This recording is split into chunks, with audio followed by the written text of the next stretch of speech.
All right, it's noon. Welcome everyone, both on Zoom and on Facebook Live, to our first presentation for the Stream Health Community Learning Series.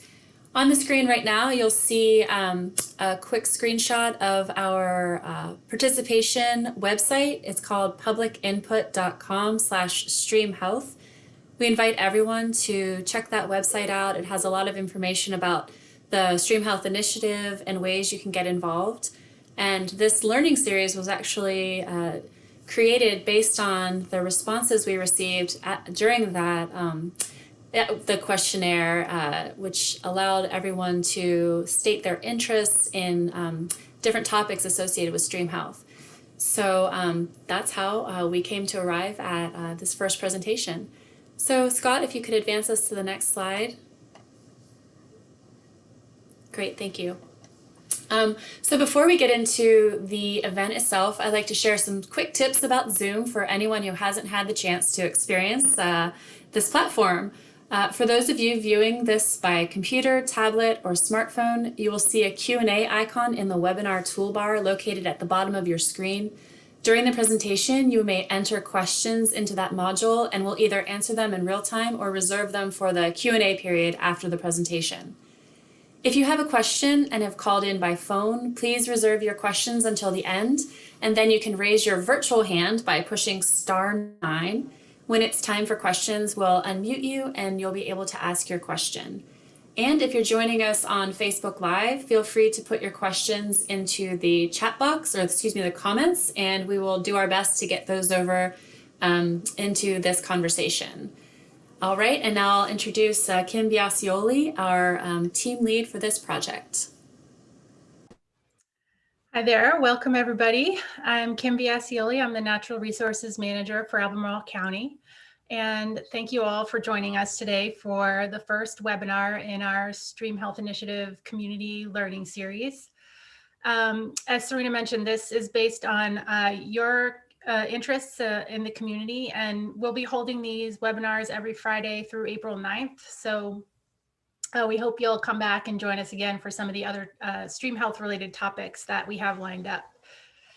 And for those of you who might not be familiar yet with the Stream Health Initiative, the goal of this project is to develop strategies for improving stream health throughout the county. And we're doing this in collaboration with you as members of the community, and also with technical experts and professionals from other organizations locally. And so phase 1 of the Stream Health Initiative was really focused on development and working with the development community. And phase 2 of the project, which we're in right now, is more focused on the rural area. So, we thought it would be fitting to start this webinar series off with an introduction to the characteristics of the county's rural area and a little background about the historical and current land and water uses in the county. And so there's nobody better to talk about that than Scott Clark, who is our presenter for today. Scott is a senior planner with the county, and he has over 20 years of experience working in community development. And he is a real expert in rural area planning and also the county's land conservation programs. So we are very grateful to have Scott as part of the Stream Health team and willing to share his knowledge and expertise with us today. So Scott, I will turn it over to you. Great, thanks Kim, and thanks everybody for taking the time, spend your lunchtime getting some information about the history of our rural areas.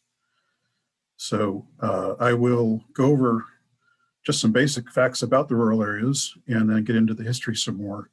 And this history is going to be focused on how our county's past has affected the land cover and the streams, since stream health and water is what we're here to talk about. So just to dive into it, here's a map showing the rural area. What is that? A lot of times people talk about rural land or the rural areas, and we aren't always talking about the same thing. In the county's terms, what we're talking about is an area that's defined in the community's comprehensive plan. The county has had planning since back in the 70s, comprehensive planning. We've had planning longer than that.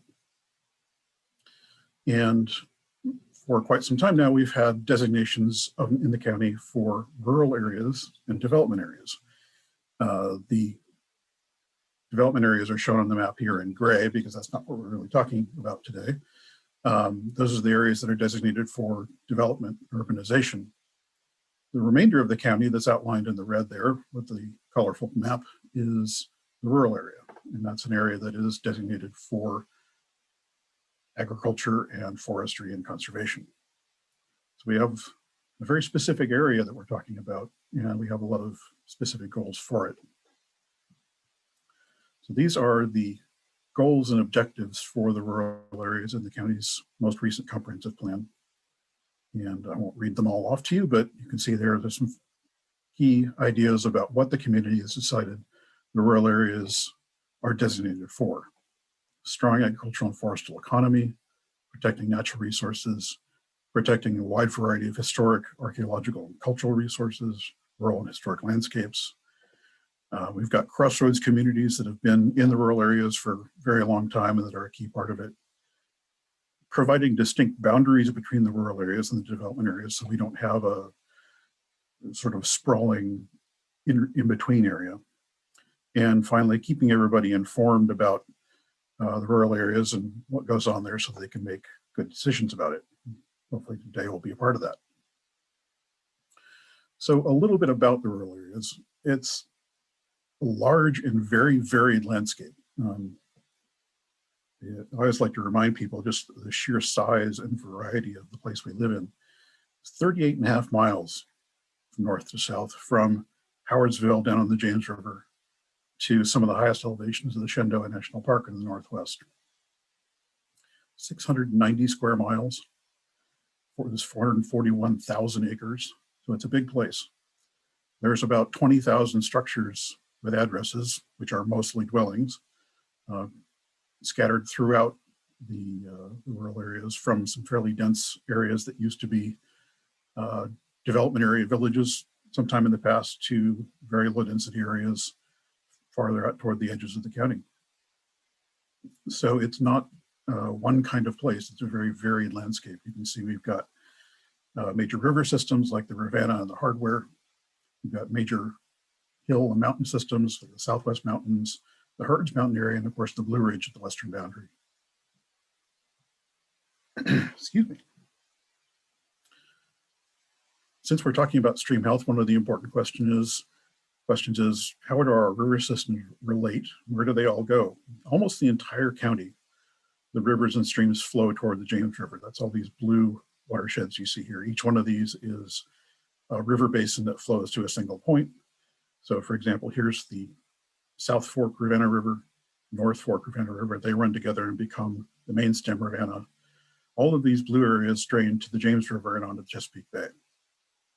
A couple of small areas right up at the northeast corner where the Rapidan and South Anna rivers both go on to the Pamunkey and York rivers north of Richmond, and then themselves go on to the Chesapeake Bay.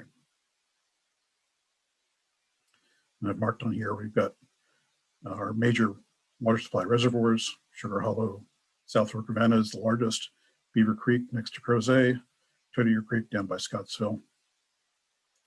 And speaking of the reservoirs, a key point about our rural areas and about why they're designated as rural areas, not only for all the important things they have on their own, but also because they're critical to the protection of public water supplies. These watersheds you see in blue on here, so I've kept on the South Fork Rivanna, North Fork Rivanna, the area around the old Charlottesville Reservoir at Ragged Mountain and the Tootier Creek Reservoir. All of these are public water supply areas where water flows into reservoirs that supply the city of Charlottesville and the development areas of the county and the University of Virginia. And so all of our water supply reservoirs or water supply protection areas are contained in the rural areas. That's intentional. A lot of the development area boundaries were set based on whether or not the land flowed into a public water supply reservoir. And as you can see down here, that's about 46% of the rural areas overall are considered to be those protection areas. Agriculture is a very important part of the use of land in the rural areas. The 2017 Census of Agriculture says that we've got about 41.4% of our land in what they recognize as farms. Now, that's not an exact number. They have their own way of counting. There are different ways you can count it, but that gives you a good general idea. And your map here shows you prime and important agricultural soils throughout the county that are recognized in our comprehensive plan as being particularly important for protection. Now, what you notice when you look at this a little bit is that A, they're everywhere, except B, they're not in the highest and steepest areas where there's a lot of erosion. So a very large portion of our rural areas are in these important soils and that we all need to protect for future production of agricultural products. However, that soil map doesn't tell you a lot about where the farms actually are. So one way you can get at that is to look at the distribution of land that's in our use value taxation program, which everybody refers to as just land use.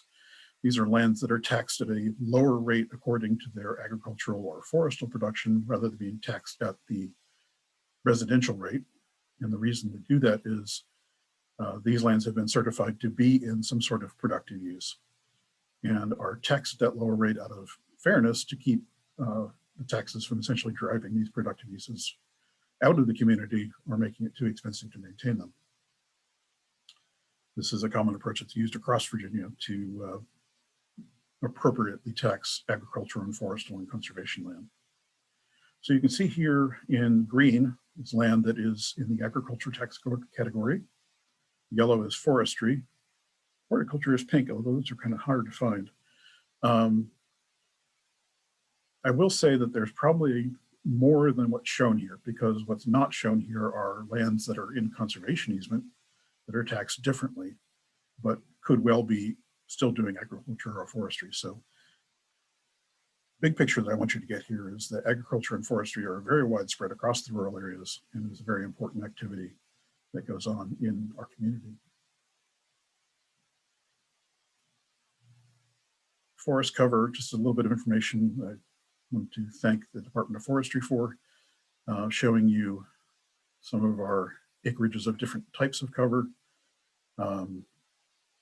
totaling nearly 300,000 acres out of that 441,000 of the rural areas that are in forest cover of some sort. Nearly all of that is in private ownership, a very small proportion that is in either state, local, or national parkland, but by far the majority is in private hands. Of course, forest cover is not the only kind of cover we have in the rural areas. And although this is from back in 2013, it gives you a pretty good idea of what kind of land cover the rural areas are made up of. Forest or tree cover, clearly the majority. Pasture is a very important category, turf grass. Some cropland, although it's not a very large proportion in the county compared to a lot of places you might be familiar with, including some places in the Shenandoah Valley. So forest, tree cover, pasture, and grass are by far the biggest categories of land use in the county. I'll come back to this map a little later to make another point about this. So those are the basic facts about what the rural area is like. Might be a little dry on all those maps and statistics, but it gives you some idea of the variety of the landscape that we're dealing with. But our main topic for today is how did it get that way? How did we get where we are now? And so I want to talk about the landscape history of the county, which is not so much the political history that we're used to or the cultural history so much, although it's very much tied into the cultural history, is the history of the land itself and people's lives on it. How has it changed over time? I want to acknowledge here that a very large part of the information I'm presenting to you today is from an article in the Historical Societies magazine by the late David Tice.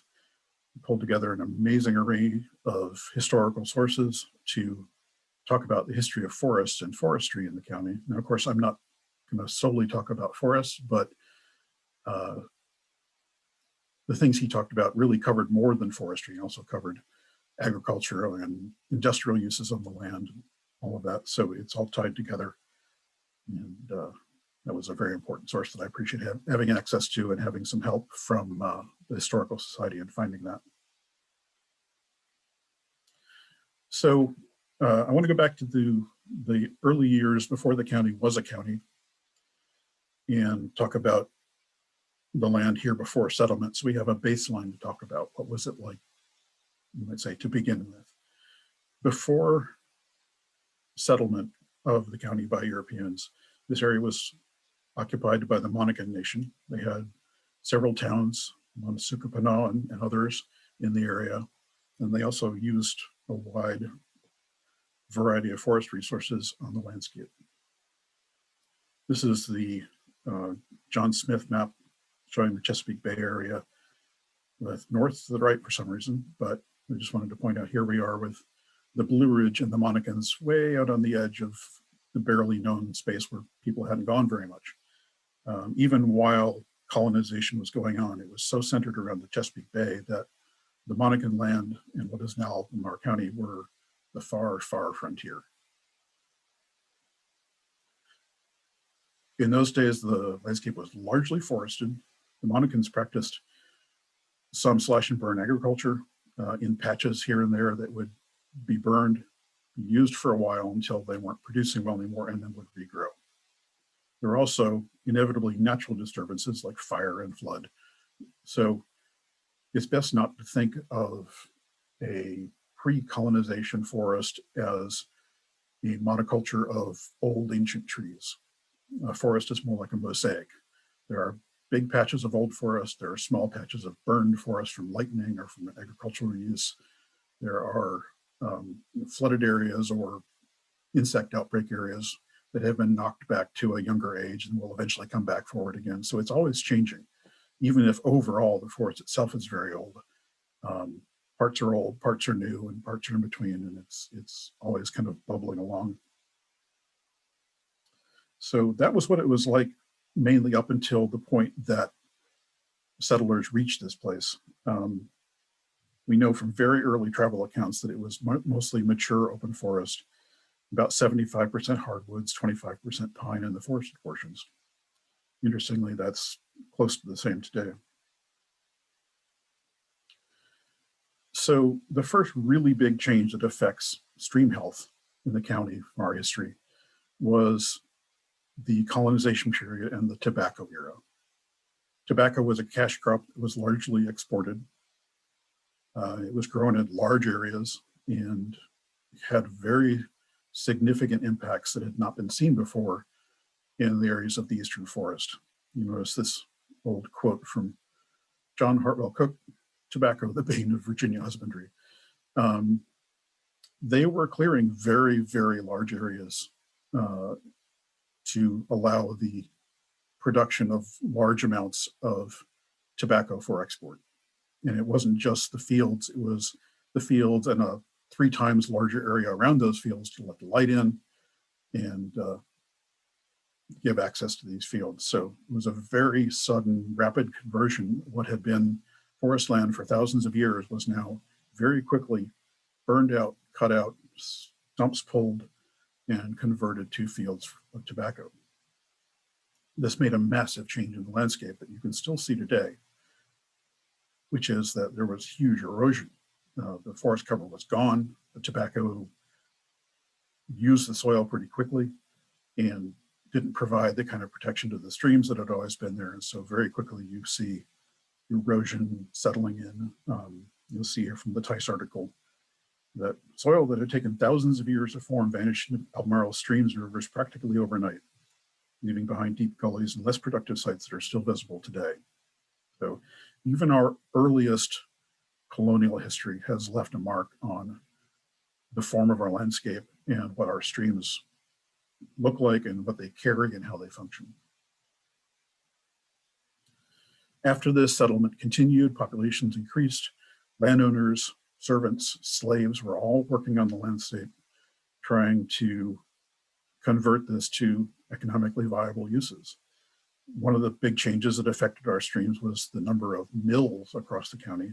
Of course, mills were water powered here, and creating those dams changed the flow of the rivers, changed the health of the aquatic systems living in them, and it changed the soil and the banks of the rivers by backing the flow up, slowing it down, and having that soil that was eroding from farther upstream from these tobacco farms and other uses, it was slowing down, dropping out, and filling up the stream beds.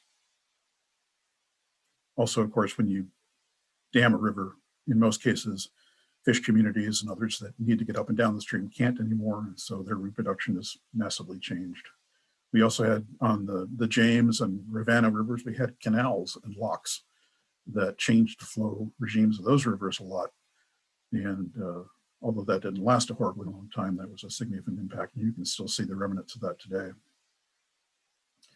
It was also a time with a lot of fires, forest fires that might seem to mainly affect the forested land, but they also affected the streams, because in having highly intense burns, not natural fires, but much more intense burns, you tended to lose enough of the forest cover and understory cover that you're getting, again, more erosion because the roots aren't there to hold the soil in place.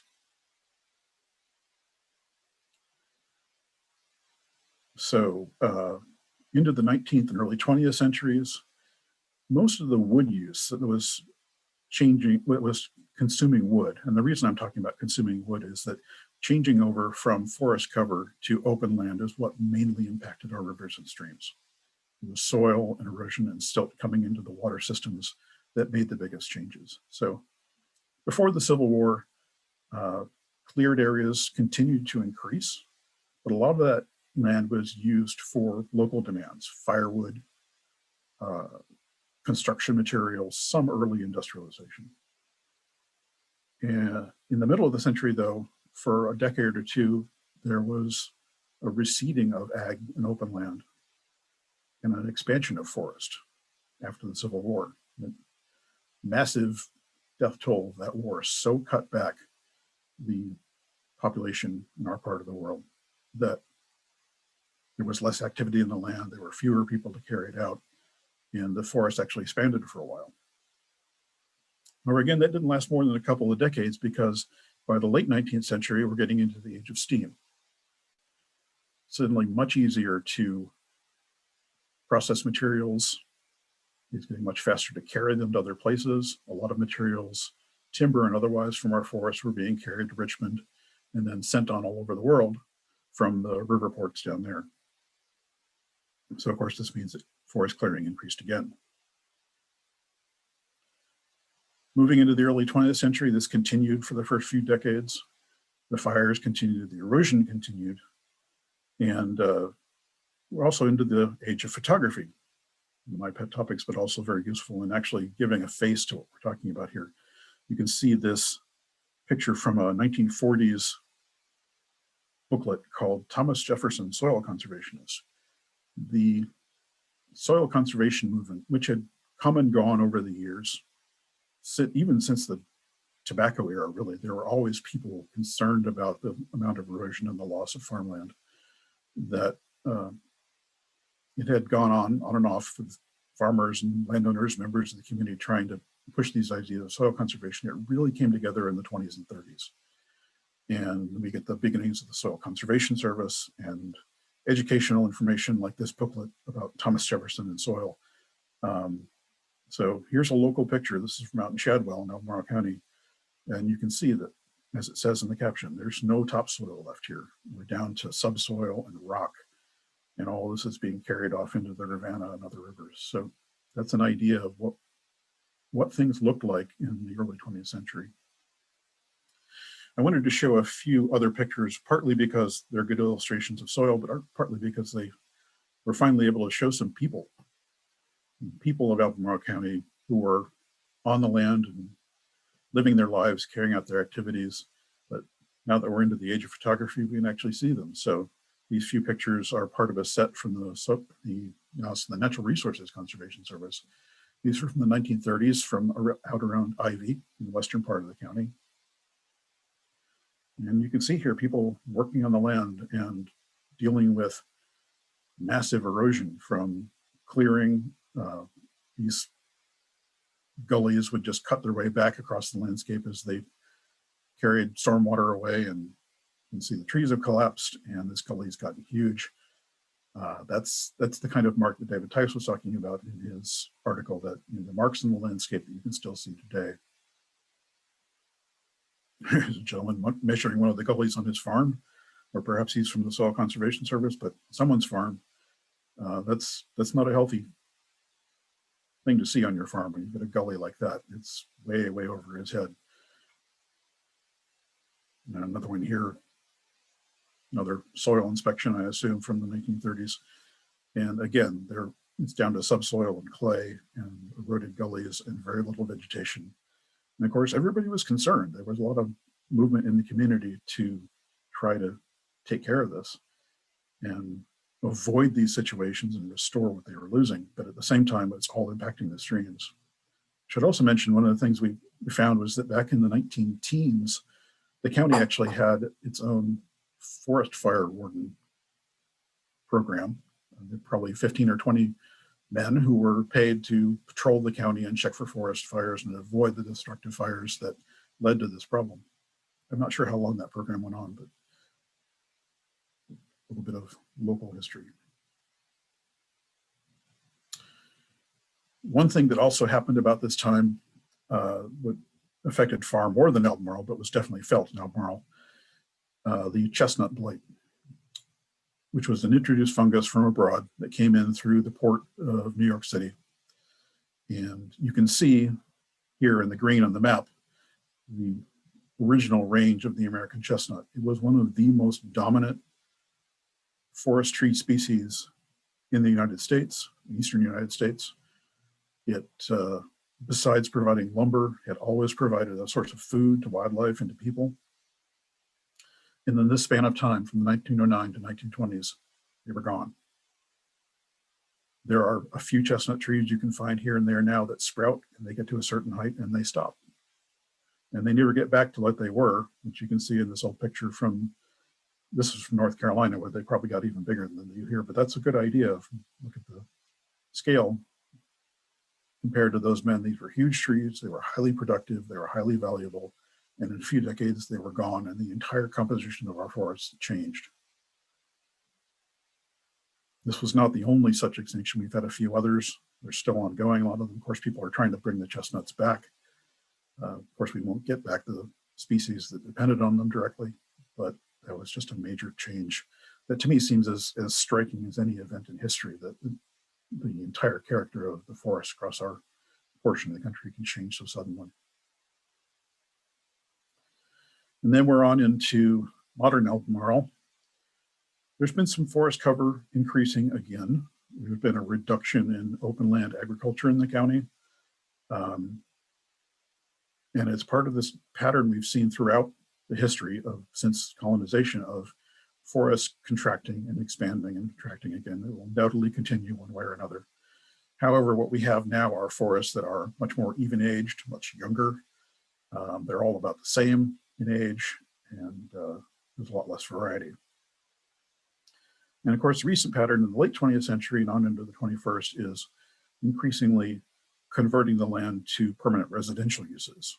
You can see here this dry kind of graph from our comprehensive plan. What this shows you every year is the new dwelling units approved in the development area and in the rural area. And so there's been this pattern you can see, and it changes with things like the recession. You can see in 2008, 2009, it drops off, but steadily chipping away all the time, adding more dwellings to the rural areas. So the land is gradually being converted from a dominance by forest and agriculture to a real mix of some forest, some agriculture, some small lot, some large lot residential development. It's becoming a different kind of landscape than it used to be. So, given that history, what does that mean for our streams today and the landscape? We'll go over a few different things here and how all of this has affected us. One item is water quality. This is something that will be talked about in a lot more detail in later presentations, so I hope you'll come along for those. But one thing you might look at here is a map from the Virginia Department of Environmental Quality, which tells you where are there streams in the county that don't meet the state's water quality standards for a healthy stream. There are different ways to measure that. You can measure chemical pollution or inclusions in the stream. There's benthic sampling, which means sampling the community of organisms that live on the stream bottom, insects, crustaceans, all kinds of things, to see what lives there as an indicator of how healthy the stream is. And of course, there's bacterial sampling, which measures the output from human sewage systems, septic tanks, livestock, all of that affects our streams. So looking at the map, there's a variety. We've got some streams that are showing no impairment. That's great. A lot that we don't have enough information on. Some of them in yellow here are showing bacterial contamination that is higher than it should be. There's some that have bacteria and polychlorinated biphenyls, which is very concerning. That's a carcinogen that we don't want in our water. There are benthic limitations, which means streams that have unhealthy or less diverse communities of animals living in them, often because their habitat's been silted in. The river bottom has been covered with so much silt, it's not a healthy habitat, and there are temperature problems. Another way of looking at that, we have a local organization called the Rivanna Conservation Alliance, which for many years has been sampling points in the Rivanna watershed, not the whole county, but you can see here the boundaries of Albemarle. So this area is all Albemarle, but this is the Rivanna River watershed you saw earlier on the map, extending off into Louisa and Fluvanna and up into Green as well.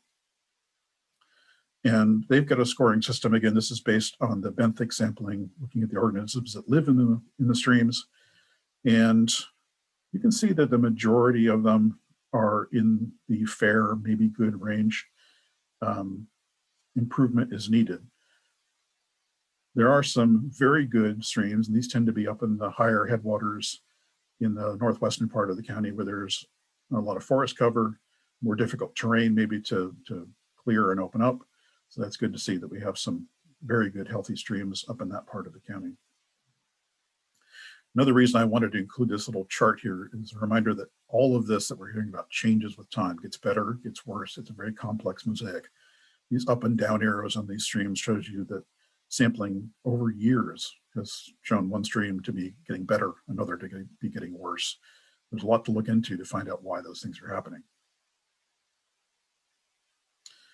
Another topic that is very important to our streams and our whole landscape sounds a little obscure maybe at first. Legacy sediment, what is that?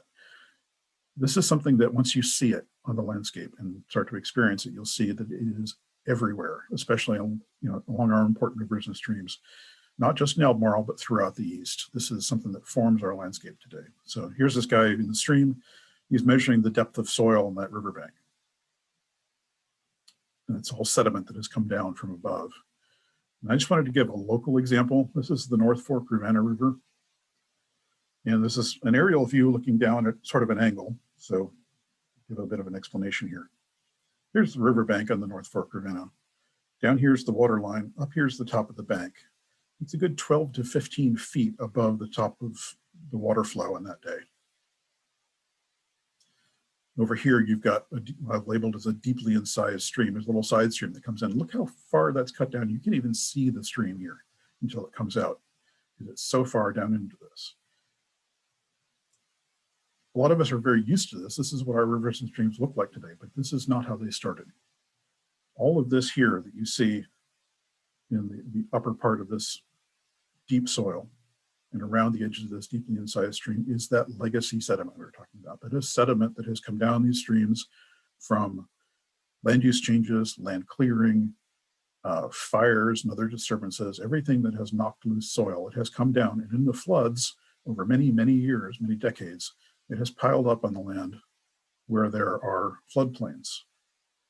The floodplain you would have seen in the pre-colonial period, there would have been a small bank here, and this whole area, and probably more, would have been basically a forested or wooded wetland or a grassy wetland that would have contained a lot of more species and also would have flowed very differently than it does now. This cross-section gives you an idea of how legacy sediment impacts us. And although normally we read these things from the top, I'd encourage you to look from the bottom up Sorry, it's like presentation problem there. So at the bottom, you've got the gravel base, the rock underneath. Not so much gravel here in Albemarle, but this is a generic view. And you've got groundwater flowing in. On top of that, you see this band of natural wetland soils. And so what you've got there is, that's the old riverbank.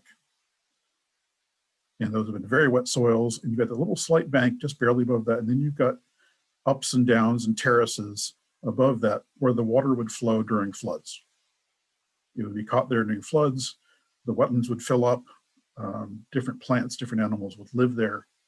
And the flood would slow down because it would spread across this whole valley rather than going right through this channel.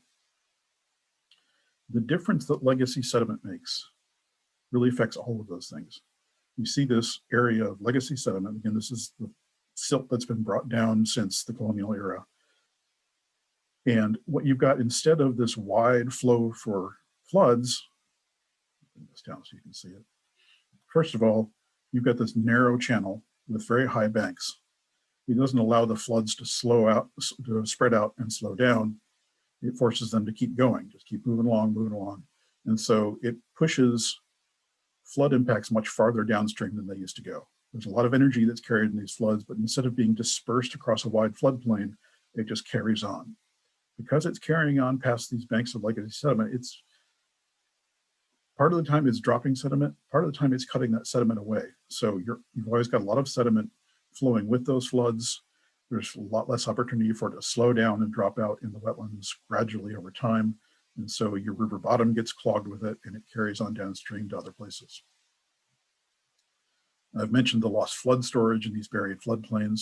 Those floodplains are still down there. Anytime you go out to one of these places, one good local place to see it is Penn Park. You take the trail down to the river and stand above the river, because you will be up above the river up here, and look down. These floodplains are still down there. You're standing on the legacy sediment.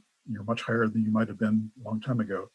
But those floodplain soils are still down there, buried under the sediment, and they would have carried the flow very differently and slowed down the floods. So now we actually get more flood damage because they're not there to help. And of course, because of all this higher energy flow, the silt being carried along, we're getting a loss and degradation of in-stream, wetland, and even floodplain forest habitats that are either buried or very heavily impacted.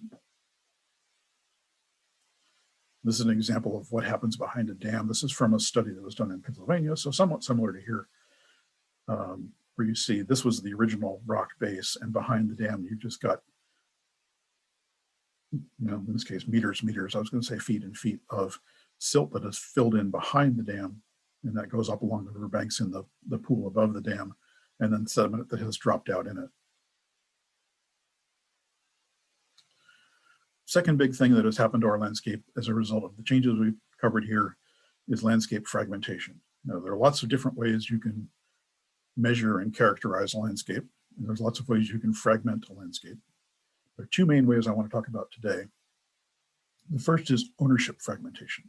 In other words, dividing the land up into smaller pieces with separate owners. This is just a sample part of the county I pulled out from up northwest of Earlysville. And in the short period from 1979 to 2020, which is a blink of an eye in the history of a landscape, you see you've got some small lots, some big lots, some farms, some house lots, there's a church here. Even in this short period, that's changed a lot. It's been cut up into many smaller pieces. And again, this is what I was talking about earlier with the changeover to a more residential dominated landscape. What does this do? Subtraction is fairly simple. It just means there's less land for agriculture, forestry, and conservation, which again are those main goals for our rural areas in the comp plan. When the parcels are split up, they're less economically viable for agriculture, and especially for forestry. It's very difficult to do a viable forestry operation on a small parcel. Also, as the number of farms drops off, the number of farm support businesses drops off, which means people need to travel farther to get the tractor repaired, or whatever it might be to help run their farms. It becomes more expensive to keep farming. And of course, there's conflicts between rural and residential land uses. Unfortunately, people move to a rural landscape, they might not appreciate being woken up at 5 in the morning by the tractor or hear the chainsaws. Those rural land uses were there first. They're the county's priority to protect, but anytime there's different land uses in a place, there are going to be conflicts. Fragmentation for low density residential development, which is what we see in our rural areas, has a lot of impacts, including impacts in our streams. There's increased impervious surface, which means hard surfaces the water runs off of very quickly, which creates more erosion, affects stream health. There's groundwater demand. All these dwellings in the rural areas are getting their water from groundwater on wells. And groundwater, as we saw before, is part of stream flow. So it's another change. You're going to have a different flow regime in your stream when you've got some subtraction of that groundwater from well use. Of course, septic fields can affect stream quality. That's part of that bacterial sampling problem we talked about before. Not everybody's septic fields are operating as they should or might not get pumped out as much as they should. And so you get bacterial contamination going downhill and downstream. There's erosion that impacts the streams now from construction, which is more common now than maybe it was in the past. And of course, separate from streams, we've got the energy use we use as a community when we're having a lot more transportation back and forth from the rural areas. So I said before, there are probably about 20,000, maybe a few fewer dwellings in the rural areas. There was an estimate done some time back that if you subtract out what's happened since then, there's a potential for probably 45,000 or more additional dwellings in our rural areas under the current rules. So you can see how we are at a point in time where we've seen these impacts, but we're still in the middle of a period of change like we've been so many times in the past. This shift toward residential uses is not new, but it's also not at an end. It's something that's going to continue for some time, and we need to prepare for that. The other kind of fragmentation I want to talk about is habitat fragmentation. This is more about how the cutting up of different land uses in the rural areas or anywhere affects natural habitats. One of the key concepts of looking at a landscape that has been divided up is the idea of patches. And then within those patches, so if we're talking about forest habitats, you've got core habitats and edge habitats. The core habitat is the most biologically diverse part of a habitat block. I'm going to assume forest for the rest of this presentation because that's what we mostly have here, but this works for almost anything. At the edges, you've got what's called the edge habitat. This is an area that's disturbed more by wind, sun, storms, whatever it might be. And so more generalist species, more invasive species that can use those more generalized habitats are going to be in there. But the core habitat is the area that is most critical to sensitive species that need undisturbed habitats, large areas to succeed and breathe and all the things they do. The problem with this is as a landscape changes, and this is maybe a fairly crude illustration, but if you divide a core habitat, it doesn't just get smaller by the piece you cut through it. It's always going to have that edge around it. So a road may not be very wide or a subdivision may not be very big, but when you're done, your old pieces of core are subtracted even more than that because you've created more edge. In fragmenting the landscape, you make more edge and less core. A couple of other important ways of looking at a landscape. There's what's called the species area relationship. Bigger patches of habitat have more species. This is true for islands in the ocean. It's true for forest patches in central Virginia. A big patch will have more species in it. A medium-sized patch will have somewhat fewer. Smallest patches, it has even fewer than that. And then there's connectivity. It's critical that any patch of habitat be connected to others so that the animals and plants in each of them can connect, can breed, can succeed over time. If there's a big disturbance in a patch and say all of flower X is wiped out by a fire or all of bird Y are moved on because the breeding habitat is temporarily not suitable, the only way that patch can get reoccupied is by having connections to other patches with those same species. So where you have a corridor of littler patches from one big patch to another, the species here can always move back in and recolonize this area. The opposite of a corridor is a barrier. It's an interruption in the landscape. It could be a natural river. It could be a band of rock. It could be like here, a road in a town.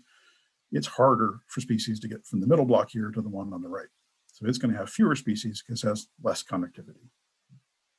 So earlier I said I would come back to this slide. This looks great.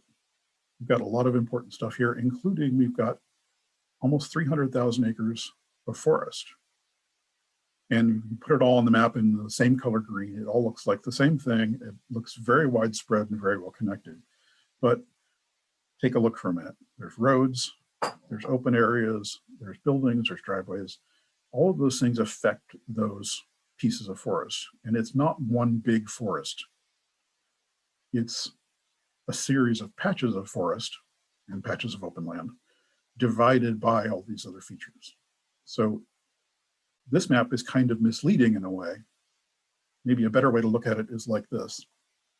Okay, so this map, the colors don't mean anything. The colors don't mean size or quality or anything like that. The colors are there to help you see that one thing next to another thing is separate from it.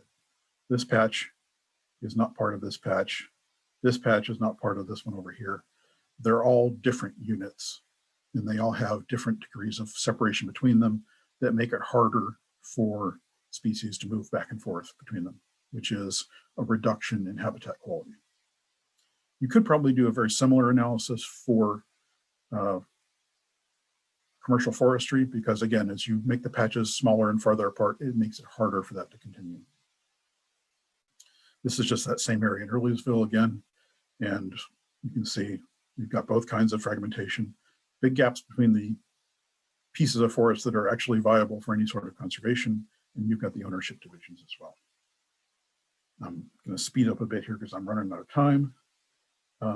One thing the county has done is to identify high priority forest blocks for conservation, and then areas, biodiversity focus areas, that were identified by the Natural Heritage Committee. Again, most of these things are in the rural areas. There's some overlap with the development areas here, but we've got a lot of important areas to protect in this particular aspect of biodiversity that are in our rural areas. We also have land conservation going on. We're up to over 107,000 acres of conservation easements. Those are basically permanent agreements between landowners and conservation organizations to protect the land to one degree or another across our landscape. It's great progress. Last thing I'll mention is dams and aquatic habitat. I don't have a lot to say about this, but here's an interesting old picture of the Woolen Mills Dam on the Rivanna between Charlottesville and the county.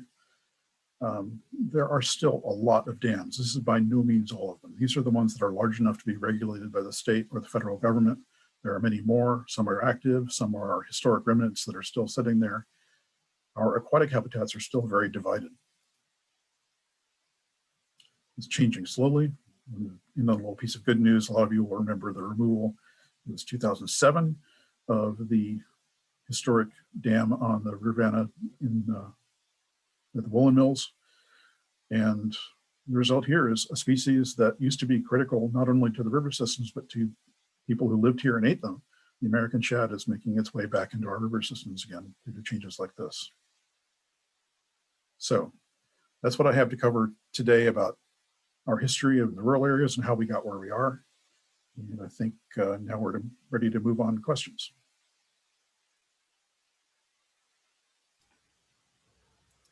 Thank you, Scott. That was really wonderful.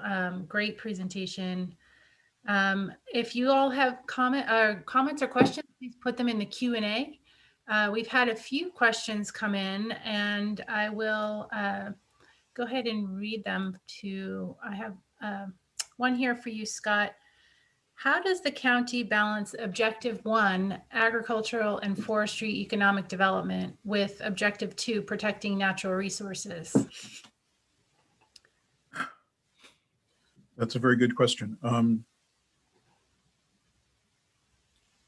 The county itself doesn't have a lot of influence on agricultural economics. Counties don't regulate agriculture. We don't particularly want to regulate agriculture, but we do try to protect the land that the agricultural and forestry industries need. At the same time, we're trying to protect its natural resources. One of the things we're hoping to do with the stream health program is to hit that balance better. We've got land conservation programs that put land under conservation easement. Some of those programs are in the county.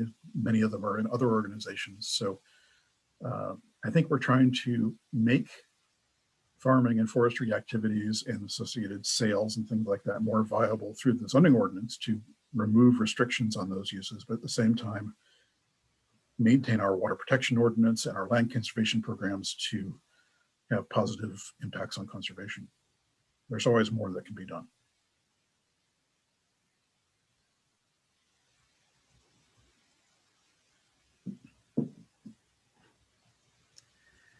All right. We have another question come in, Scott, about the impact of invasive species. What has been the impact of invasive species on the forests and adjacent areas? That's a huge topic. I'm sorry I didn't have time for. As you saw with the chestnut blight, which is just one example of a fungus, but also an increasing number of non-native species that are brought in by trade and commerce across the world. There are many invasive species of plants, especially that are colonizing our forests, driving out the diverse natural communities of plants and replacing them with basically monocultures of these invasives. That is a huge topic, and I wish we'd had more time to talk about that today, but that's a hard thing to grasp on because we're all sitting here worrying about it and thinking about those plants that are out there spreading and spreading. So I know the Natural Heritage Committee is very concerned about that and is trying to find programs to help reduce the spread of those species, and there are many organizations in the area doing the same. So I'm sorry I didn't cover that better, but it is a massive topic that we should talk about more. Thanks, Scott. We've got another question here. Is the David Tice document widely available in its entirety? It is available from the Albemarle Charlottesville Historical Society. I'm sorry, I don't have the date of the document right in front of me, but I know that the Historical Society has back issues of the magazine that contain that article. I encourage anybody to read it. It's really fascinating.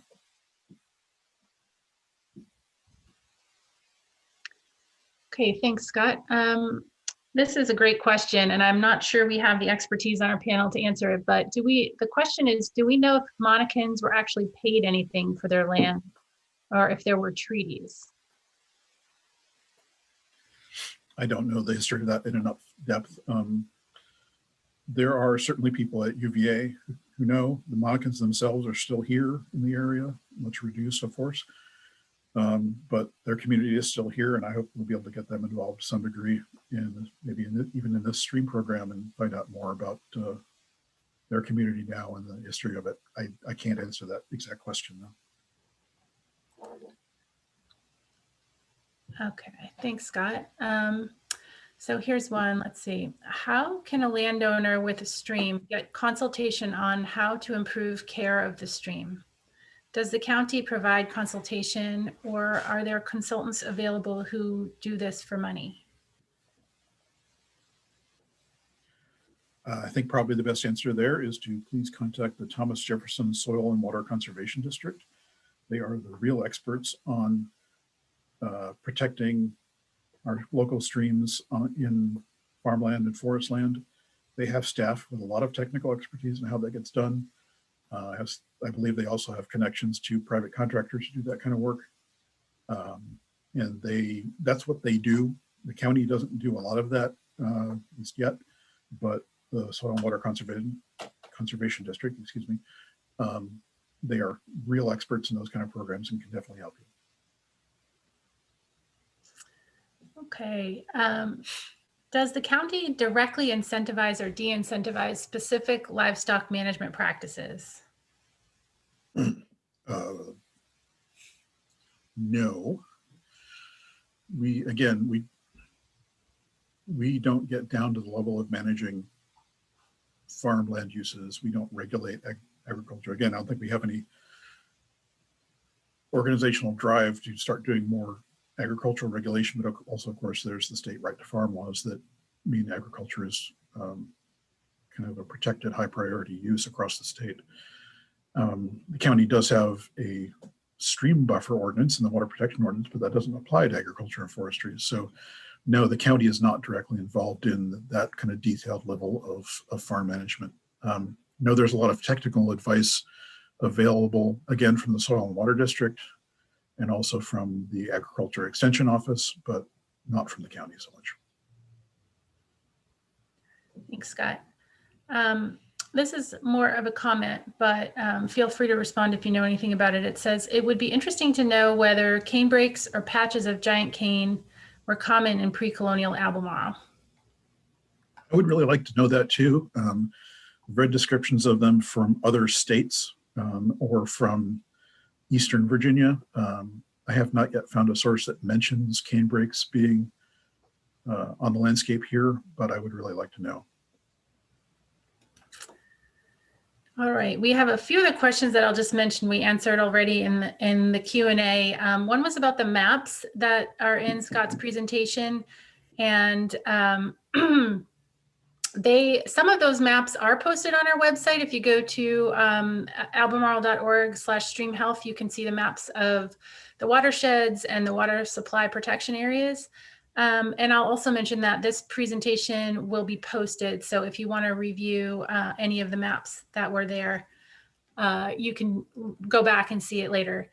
And we have another comment that is about the fur trade and the loss of beavers and their ponds on the landscape. So just mentioning that was another factor that influenced this ecological change in our history of the landscape.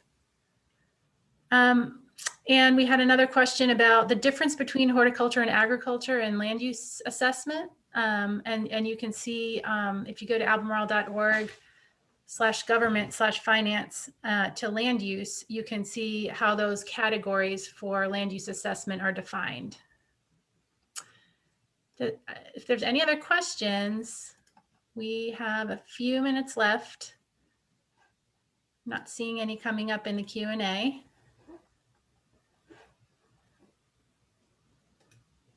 So again, thank you so much, Scott, and thank you everyone for joining us today. We hope you will join us next week as well at the same time. We're going to hear from the Rivanna Water and Sewer Authority about our public water supply and source water protection and how they are planning for future water demands. So mark your calendars for that, and please join us in the conversation at publicinput.com/streamhealth. Thank you, everyone.